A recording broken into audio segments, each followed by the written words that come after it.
Bom dia, paz e graça, boa tarde, boa noite, bom início de semana, 15 de setembro, a nós no Rio Grande do Sul, a Semana Farroupilha, onde lembramos também de nosso estado, lembramos daqui da nossa querência amada. Amados do Senhor, espero que você tenha a possibilidade de ter nesse domingo que passou ontem, estado num culto, participado, o dia do descanso. Lembra você, não é apenas o dormir, não é apenas o parar, mas é santificar como obediência a este dia, o nosso dia, a nossa semana ao Senhor. Por isso eu te convido, se você és da Ascensão, não deixe de participar de culto, porque a vida comunitária, ela é essencial para uma caminhada cristã. Deus nos fez para um corpo e o corpo vive junto. E este corpo, sim, é muito importante cada membro nesta caminhada. Hoje nós iniciamos esse segundo dia da semana, segunda-feira, olhando para a palavra do Senhor naquilo que, mais uma vez, ela nos ensina profundamente.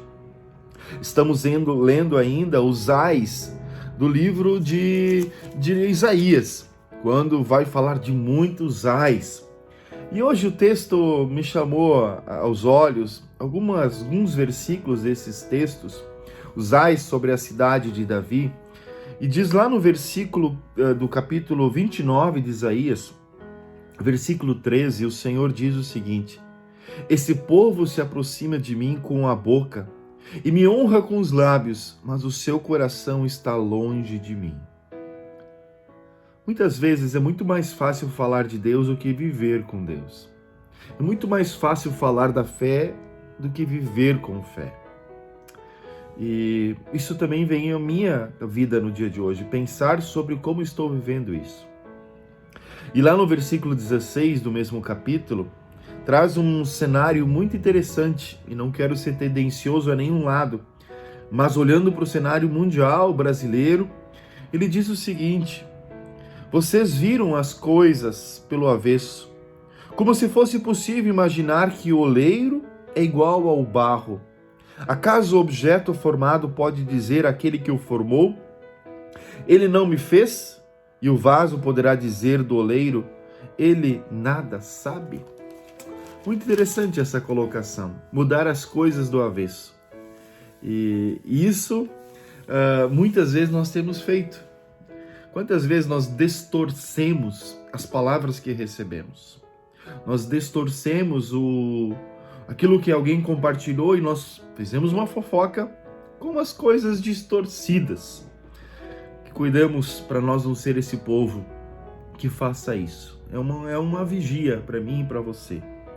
Também lá no capítulo 30, ai das nações obstinadas, versículo 15, o soberano diz o seguinte: no arrependimento e no descanso está a salvação de vocês.